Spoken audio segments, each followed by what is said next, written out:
Hey guys, what's up? This is Mattson115 here, and I'm starting with you a series of Challenge Mode Platinum guides for Mists of Pandaria Classic.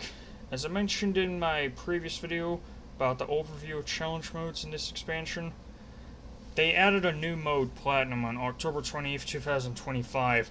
These timers are obviously tighter than Gold, but and require some creative strategies to beat.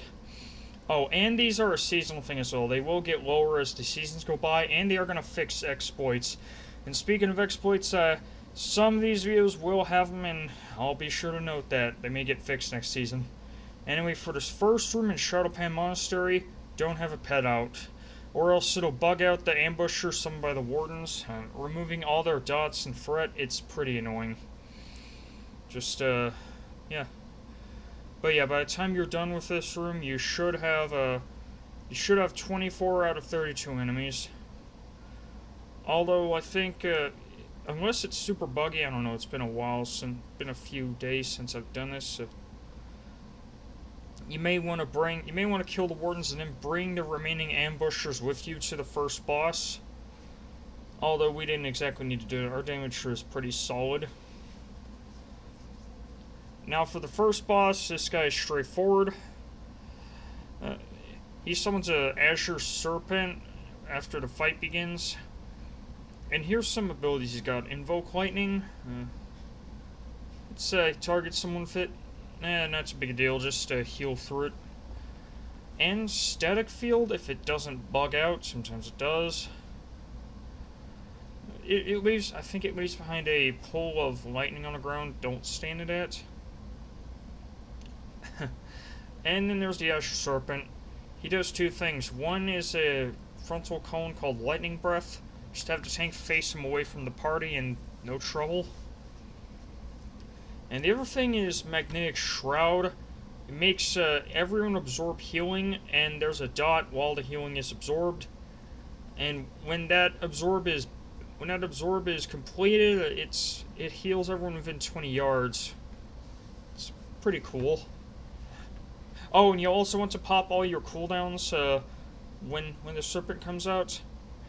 Now that the serpent's dead, this guy is active again, and he has a bit of a soft enrage here. If you don't know what that is, it means the fight gets harder the longer it goes on, or the lower he gets.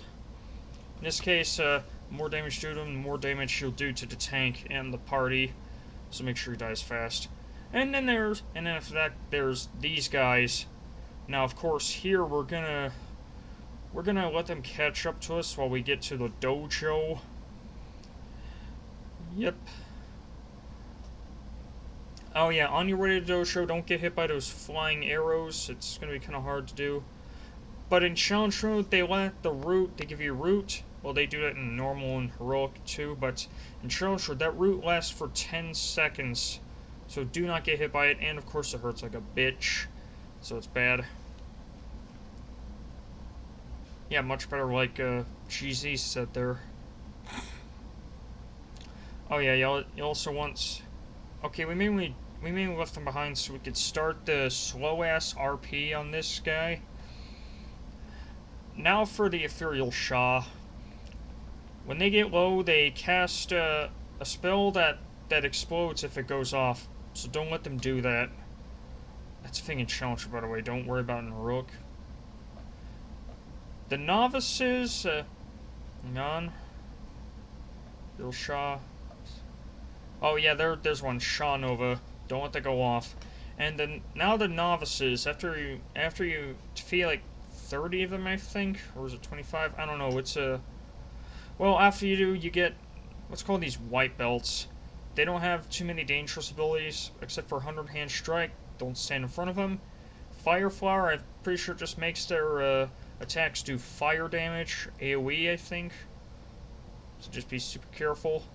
If you get unlucky, it could wipe the group because so many people cast it at once. And Parry Stance.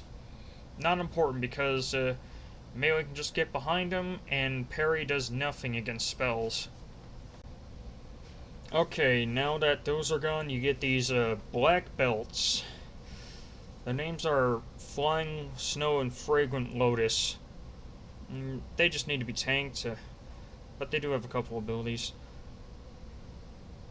For Flying Snow, I think she does a flying kick. Wait, are they, hang on.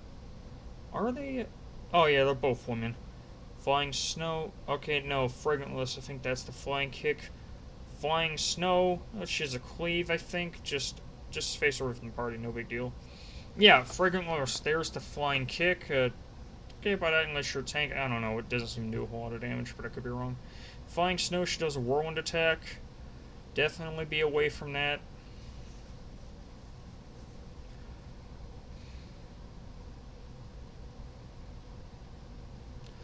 And now the RP's over, we can just cut to the boss, or rather just before we pre-pot.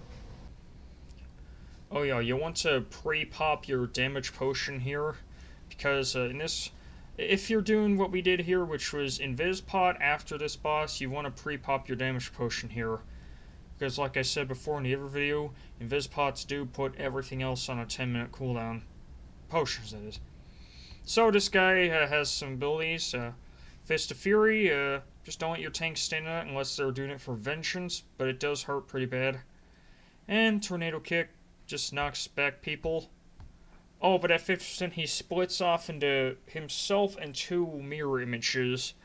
Kill the mirror images. They all spit, or not spit, but they all punch these snowballs toward the group. Just, yeah, don't get by those, get behind them. Then at, I think, 30% or 25. Yeah, something like that. He splits again, and then, and only the mirror images kick the snowballs. Just goes back to him. But he also fixates a target and does a body slam if they catch up.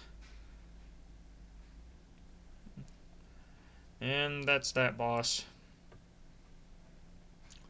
Here's where we Invis pot, you know, after putting on a speed boost like Burning Rush or Rocket Boots.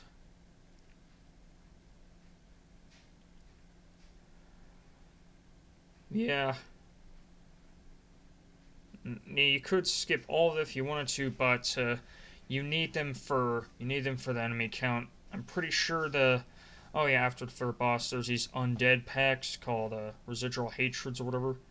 You can't. I'm pretty sure they don't count for mob count, unfortunately. But they have a different thing. So yeah, just kill these 3, destroying Shah. Of course, this is just one of the strategies we tried and it worked. Oh, whatever, yeah. Of course, yeah, pull them to boss to really save time. Yeah, the Death Knight tank is Arming of the Dead there. That can, oh yeah, if you're Death Knight, you can use that to keep them off the tank if it's too much for them.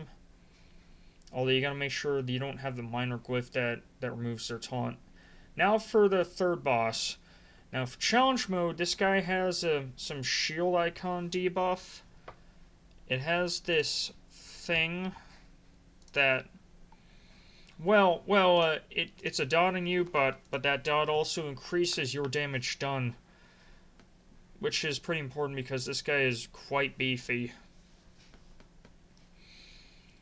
He also does smoke blades to melee in the tank, which prevents you from critting, but each ability you cast will reduce its duration, and then when it's over, you get parting smoke. Allows you to make your next critical strike within 3 seconds. Do so for 100 more damage, 100% more damage, whatever. Whatever, you get it. Just do the fight. Basically, just do the fight normally. Nothing out of the ordinary. Though try not to kill those volatile energies unless you can heal yourself off them.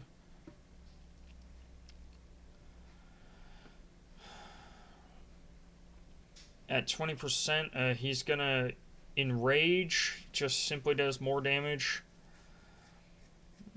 Just make sure the tank doesn't die. Really simple. Yeah, you can see he's really doing a number on our tank now.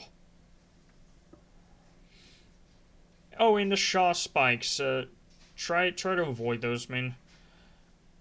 They do hurt pretty bad, especially when he enrages. Come on, really get that execute damage from, man. And there we go. Now here's a trick with the bodies, the dead bodies that you purify in challenge mode. The thing is, if you have 4 people clicking on them simultaneously, then it counts as 4 defenders purified. Real time saver. Although if you're not skipping the other pack that's in the way, you may have to do those anyway. But hey, honestly, we're chilling on time here. So we kill these guys, then we use the Stallion Battle Banner that I mentioned in another video. The previous one, the prologue. To skip the pack that's in our way. I'll show it to you in just a bit.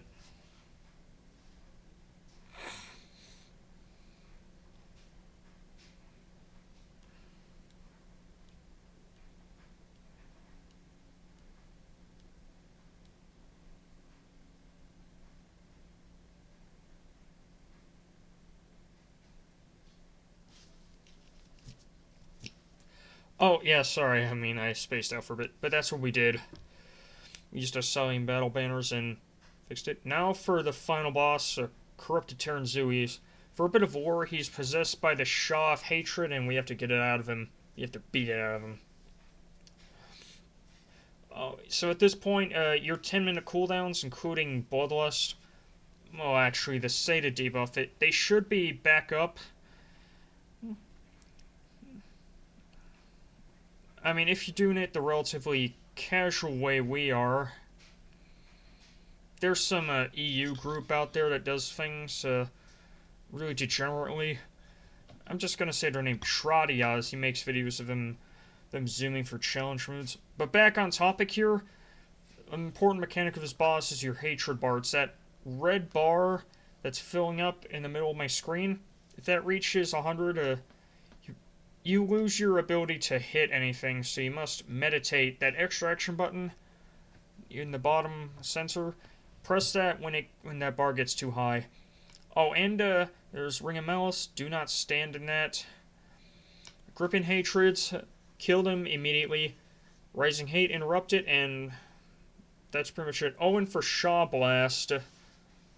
Uh-oh, he didn't cast Lust? Oh well. Anyway, for Shaw Blast, just have the tank stand in front of a pillar to negate the knockback. And that's pretty much it, guys. That was my first platinum challenge from gold. Sorry, platinum guide for challenge mode. And hope you enjoyed. Like, comment, subscribe. I'm gonna make more. Peace.